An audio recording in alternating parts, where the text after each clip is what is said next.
రాజశేఖర రెడ్డి గారికి గిరిజనులన్నా, ఆదివాసీలన్నా, ఈ ప్రజలన్నా, ఈ ప్రాంతమన్నా చాలా ప్రియం. రాజశేఖర రెడ్డి గారికి గుండెల దగ్గర ఉండే వర్గం గిరిజన ఆదివాసీలు. ఎంతగానో ఆలోచన చేసేవాడు రాజశేఖర రెడ్డి గారు. అట్టడుగున ఉన్న వర్గం అని, ఎంతో చేయాలని, ఎంత చేసినా తక్కువే అని రాజశేఖర రెడ్డి గారు మనసు పెట్టి చేశారు. ఏం చేసినా ఆదివాసీలకు. ఈ ప్రాంతంలోనే రాజశేఖర రెడ్డి గారు పాఠశాల కట్టారు, డిగ్రీ కాలేజ్, ఇంటర్ కాలేజ్, 100 పడకల ఆసుపత్రి, ఇవన్నీ రాజశేఖర రెడ్డి గారు చేసినాయి. దారిలో వస్తుండగా రఘువీరారెడ్డి అంకుల్ గారు చెప్తున్నారు, అమ్మా 20 లక్షల ఎకరాలకు గిరిజన ఆదివాసీలకు భూమి మీద హక్కు కల్పించడమే కాకుండా ఆ భూమి మీద పాస్బుక్లు పట్టాలు వాళ్ళకిచ్చి వాళ్ళకు లోన్లు వచ్చేటట్టు చేసి మళ్ళా ఇన్పుట్ సబ్సిడీ వచ్చేటట్టు చేసి ఈ ప్రజలకు మేలు జరగాలి అని ఎన్నో నిధులు తెప్పించి ఈ ప్రజల కోసం ఖర్చు చేశారు.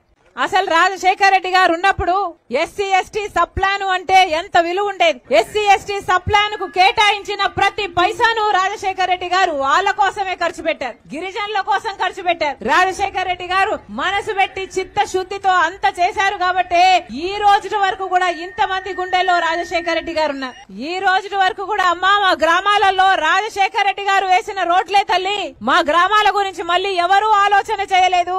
ఆ రోజుల్లో కట్టిన రాజశేఖర రెడ్డి గారు కట్టిన ఇల్లులే అమ్మా. ఆ తర్వాత మళ్ళీ ఎవరు మాకు ఇల్లు లేదు, మాకు రోడ్లు వేయలేదు. ఈ రోజు వరకు కూడా రోడ్లన్నీ చెడిపోయి అసలు మా గర్భిణీ స్త్రీలకు కూడా ప్రయాణం చేయడానికి ఎంతో కష్టం అవుతుంది ఈ రోడ్లలో అని వాపోతున్నారు. అంటే మరి ప్రభుత్వాలు ఉన్నట్ట, లేకపోతే లేనట్ట, లేకపోతే చచ్చిపోయినట్ట. మారుమూల ప్రాంతం, గిరిజనుల ప్రాంతం ఎంతగా పట్టించుకోవాలి, కానీ మీ గురించి పట్టింపు లేదు. కానీ బాక్సైట్ తవ్వకాల కోసం పెద్ద పెద్ద రోడ్లు వేసుకుంటున్నారు. కనిపిస్తున్నాయి కదా పెద్ద పెద్ద రోడ్లు, హైవేలు ఎంత సైజులలో ఉన్నాయి. బాక్సైట్ మైనింగ్ మీద ఉన్న ఇంట్రెస్ట్ ప్రజల అభివృద్ధి మీద, మీ సంక్షేమం మీద లేకపోయింది. మరి ఏమనాలి? రాజశేఖర రెడ్డి గారు ఉన్నప్పుడు అంతగా ఆలోచన చేశాడే ఆంధ్ర రాష్ట్ర ప్రజల కోసం. మరి ఇప్పుడున్న నాయకులు అటు పాలక పక్షం అయితేనేమి, ఇటు ప్రతిపక్షం అయితేనేమి ఒకరైనా ప్రజల గురించి ఆలోచన చేస్తున్నారా? జియో నంబర్ 3 గురించి. జియో నంబర్ 3 అంటే స్థానికంగా ఉన్న ఉద్యోగాలన్నీ స్థానికులకే రావాలి అని. పోనీ ఆ భద్రత ఉందా ఈ రోజు? ఆ భద్రత కూడా లేకపోతే ఇక స్థానికులు గిరిజనులు ఎక్కడికి పోవాలి? కాంగ్రెస్ పార్టీ గిరిజనులకు మాటిస్తుంది, స్థానికుల ఉద్యోగాలన్నీ స్థానికులకే వచ్చేటట్టు చూస్తాం. జియో 3ని రద్దు అయ్యింది. ఇప్పుడు సుప్రీంకోర్టు దాన్ని కొట్టివేయడం జరిగింది. కాంగ్రెస్ పార్టీ అవసరమైతే సుప్రీంకోర్టు వరకు కూడా వెళ్లి పోరాటం చేసైనా సరే మళ్ళీ జియో 3ను అమలు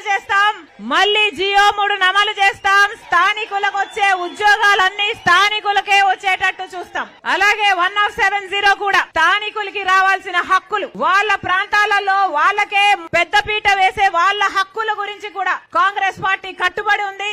మీకు రావాల్సిన హక్కులు మీకు వచ్చేంత వరకు కాంగ్రెస్ పార్టీ మీ పక్షాన నిలబడుతుందని మరొకసారి మాటిస్తున్నాం. గమనించండి, ఇవన్నీ కాంగ్రెస్ పార్టీ అధికారంలో ఉన్నప్పుడు వచ్చిన చట్టాలు, ఆ తర్వాత వచ్చిన ప్రభుత్వాల వల్ల వచ్చిన చిక్కులు తప్పితే ఇది కాంగ్రెస్ పార్టీ చేసింది కాదు. మళ్ళీ కాంగ్రెస్ పార్టీ అధికారం లేకొచ్చినాక మీ హక్కులను, మీ చట్టాలను మళ్ళీ నిలబెడతామని కాంగ్రెస్ పార్టీ మీకు మాటిస్తుంది.